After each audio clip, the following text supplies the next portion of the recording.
Now we will shift for the second speaker, and I have the pleasure and honor to introduce our Professor Dr. Ahmed Helmi. Dr. Ahmed Helmi is Professor of is a head of pain unit at National Cancer Institute, Cairo University, and leader in pain management. Dr. Ahmed is a very known figure and an eminent figure in pain management. The talk will be a step of pain management and breast and ovarian cancer. Thank you, my colleague. Good morning. Bismillah ar-Rahman ar-Rahim. I'm going to speak about how to control pain patients with breast and ovarian cancer. Of course, it's a part of a generalized approach to control pain in cancer patients, but we are going to highlight some points regarding breast and ovarian cancer. I'd like to remind you that about 70% of patients with advanced cancer complain of pain. This pain can occur at any site of the body and in any type, either somatic, visceral, or neuropathic.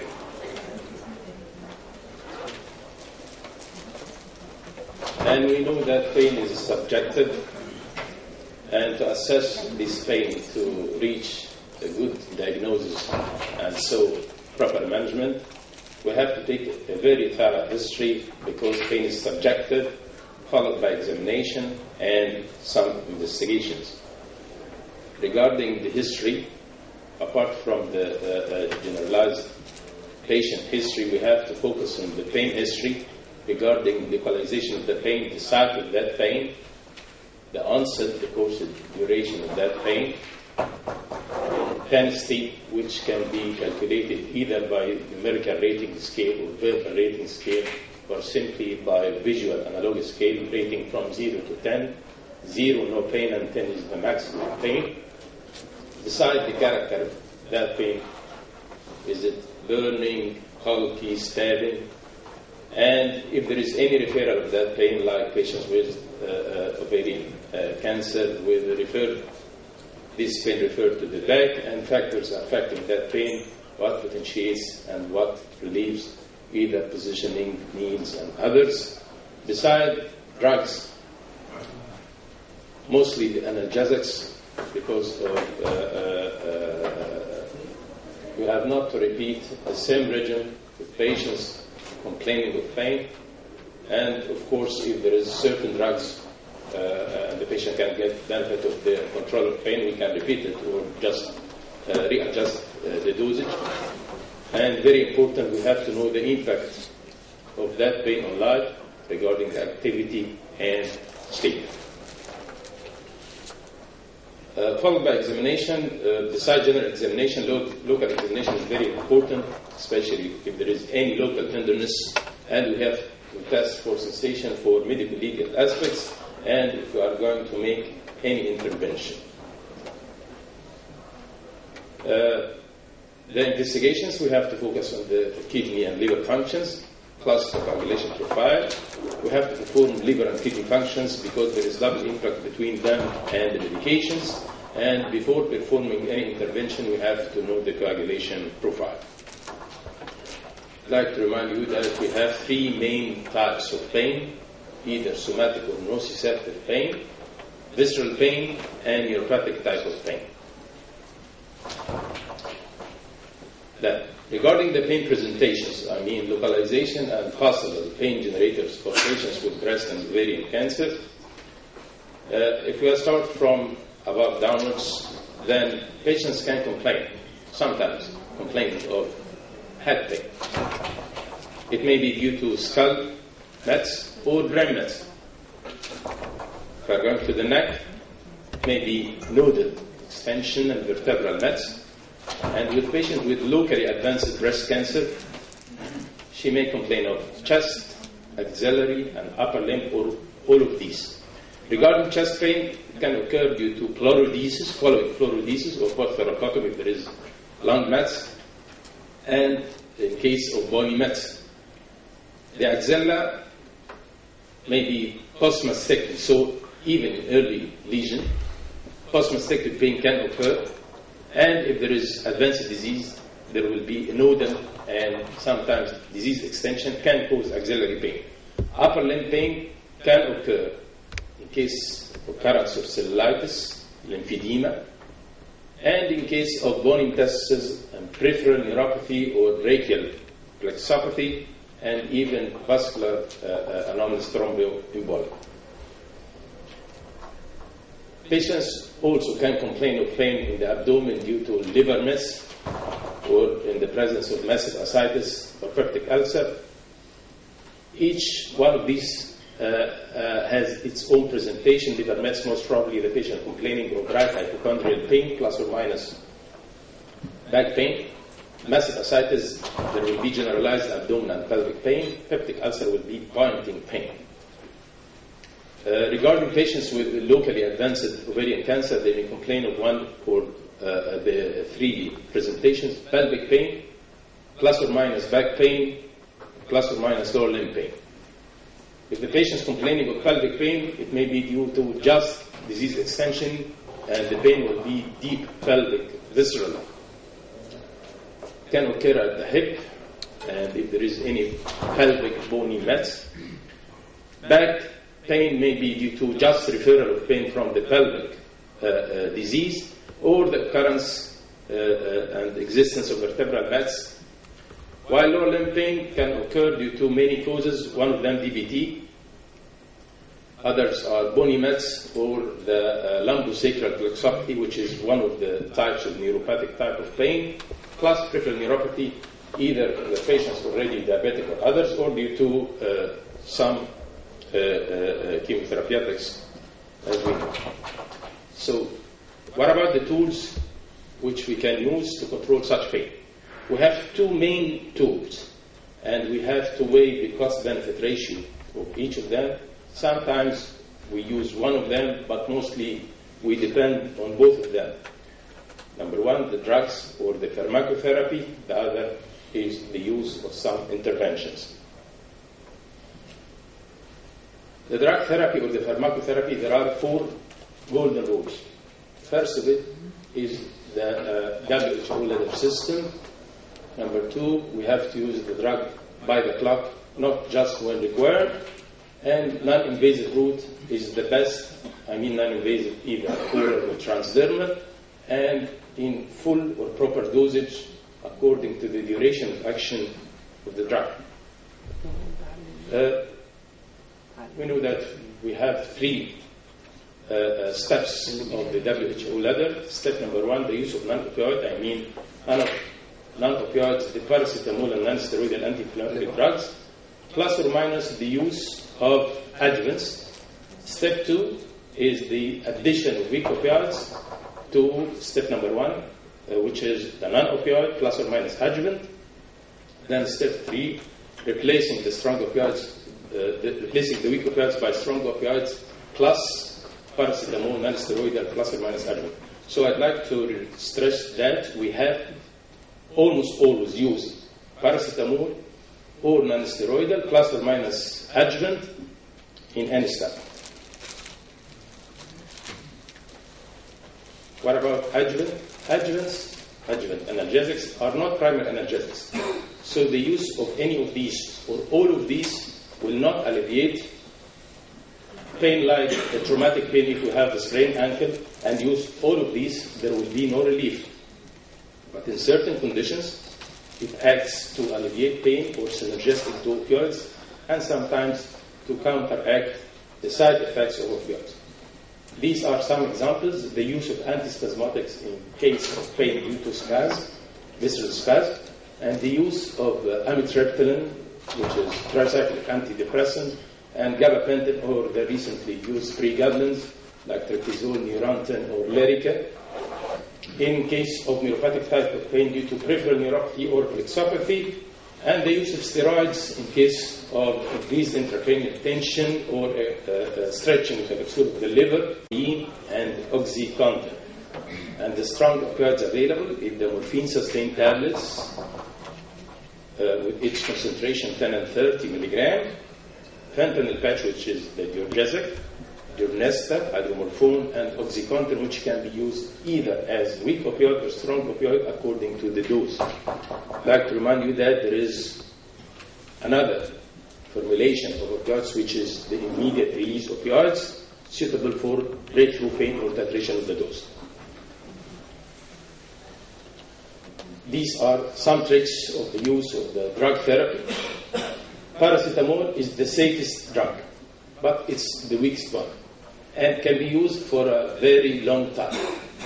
Non-steroidal is effective, very effective in somatic bony pain, but it's not safe for prolonged use. I don't recommend to use non-steroidal more than 1 week up to maximum 10 days, 2 weeks. So I'm surprised to see patients receiving non-steroidal for a couple of months on a regular basis, more than the maximum dosage. It will end up with side effects as we are going to see. Then the sustained release opioids, it's used for maintenance, and the immediate release for dose adjustment and for breakthrough pain. We have to start with weak opioids, especially in naive patients. The strong opioids have no maximum dose for the use of strong opioids. So we can escalate the dose up to 1,000 milligrams of morphine or Diurgesic more than 500 micrograms per hour. This is on contrary of the weak opioids, which we cannot increase the dose. Escalation of the dose of strong opioids until the desired response or the appearance of intolerable side effects. I'd like to remind you that nothing without taxes. The side effects, common side effects of the non-steroidal on the kidney, impact on the kidney function, on the stomach, which can end in peptic ulcer, and sometimes fatal hemorrhage. The drawbacks of opioids on the GIT, nausea, vomiting, constipation, plus their impact on the liver, and don't forget the effect on the central nervous system, drowsiness, sedation, others of opioids. So, what's the other options? It's the interventional pain treatment, interventional pain therapy. We can group it in 3 main groups. The use of opioids in the neuroaxis, which is called the spinal opioids, and vertebroplasty, and finally pain pathway destruction. We have to know the contraindications for performing any intervention, general contraindication, local infection at the site of introduction of the needle or others, and if there is any coagulation defect, plus the mental and psychological impairment. Besides certain contraindications specific to some procedures. So we are going to start with the first intervention of the use of spinal opioids. Why to use these opioids in the neuroaxis? Aiming to get a better opioid analgesic response with lesser or fewer side effects, as its main site of action, the receptors, is there. So we can use a very small dose. Aiming for frequent opioid delivery by special device, so we can use an implantable device. What are the indications? It's indicated in patients complaining of generalized pain with initial good response to the systemic opioid drugs, with appearance of tolerance of side effects. So we have to shift to another route. We start with the trial of the drug via temporal catheter. If it is successful with adequate response, then we can implant the device for long-term policy. What about the vertebroplasty? The idea is the injection of cement in the affected painful vertebrae for pain relief and also for stabilization. So it's indicated in patients with midline pain, and by examination there is tenderness at that area, at that vertebrae, confirmed by MRI. So there is vertebral pathology, there is metastasis. We can make tissue biopsy within the same kit, and the success rate and followed by about 85% success, pain relief and stability. Finally, the pain pathway destruction. By this procedure, these are percutaneous procedures by the use of either percutaneously radiofrequency electrodes or the use of neurolytic substances like phenol and alcohol. And it can be done under local anesthesia with image guidance, either fluoroscopy or CT guidance, followed by high percentage of success with selective or super selective destruction.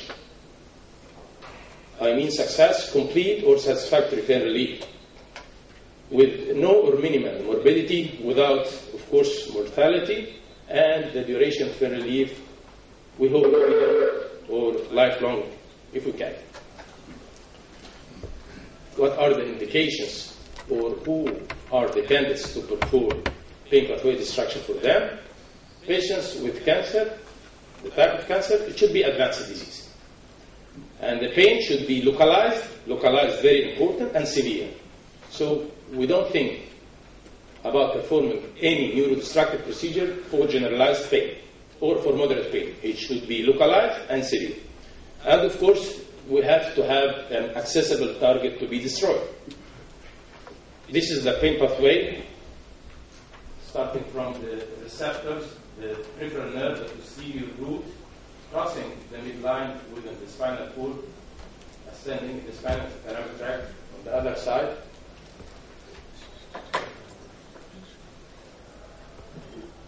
to the higher centers to be perceived. So at any of these pathway, we can stop the pain pathway. The more proximal, better outcome, but more difficult. So what are the interventions suitable for locally advanced breast cancer? We can summarize them in two procedures. One of them is cordotomy, the other one is posterior root destruction. So, what about cordotomy? It's destruction of the spinothalamic tract of the contralateral side.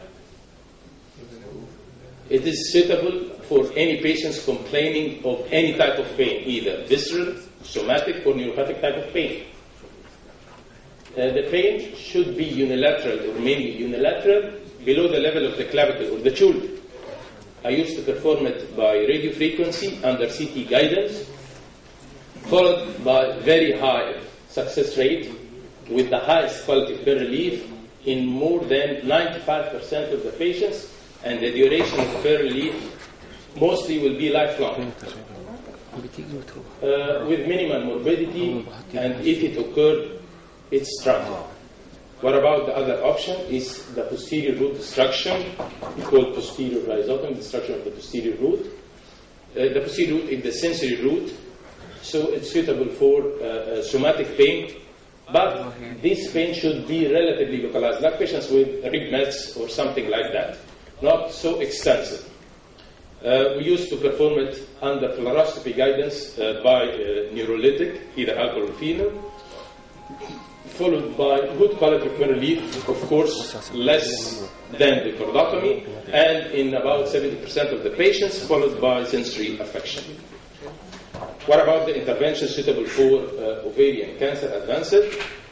Superior hypogastric plexus destruction and cordotomies. We just mentioned cordotomy, so this is the superior hypogastric destruction. It's a prevertebral plexus, autonomic plexus, sympathetic plexus at the L5S1, suitable for patients complaining of deep pelvic visceral pain. It should be visceral and pelvic.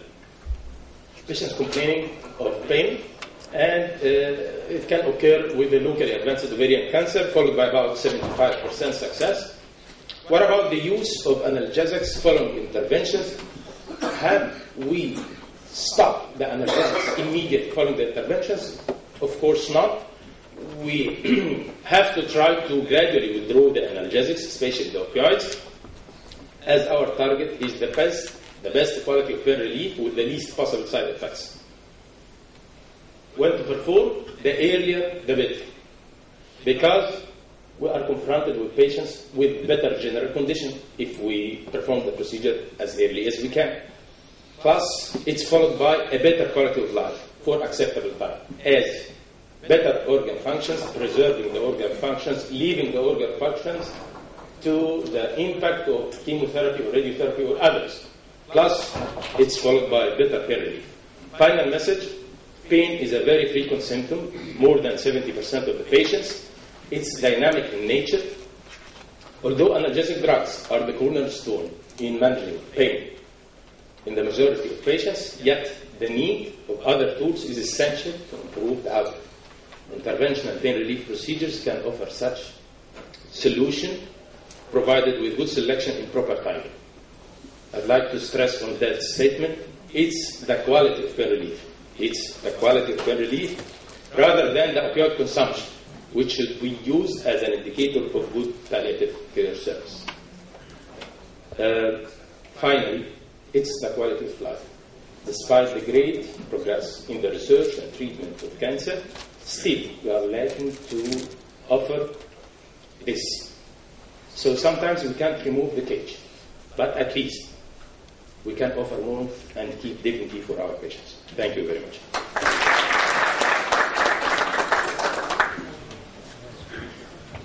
Thanks, Dr. Ahmed, for your important topic, touch cancer patient. Now the floor is open for any question. Yes, please. So my question would be regarding the WHO step test. Is it still applicable to apply the first step in the severe pain? I mean, if a patient coming with a pain score of 10, should I go from step 1 or jump to step 2 or 3? Of course, we are facing patients with not just mild pain, and mostly they are referred to us after exhausting the first step. But if it's the first visit for the patient to you with a severe pain, not mandatory to be 10, or 10 out of 10, even 8 out of 10, we can add tramadol, so we can start by step 2.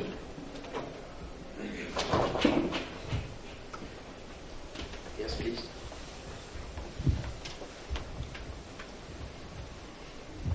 Thank you, Dr. Ahmed. I'm a pathologist, so forgive me if the question is basic, but I need to know where does the management of pain start? Does it have to start at the pain relief clinic, or it actually should start at the medical oncology or the pediatric oncology in the oncology clinics? Because you said that the timing is very important to manage the pain, and there are several degrees of pain. So where should it actually start?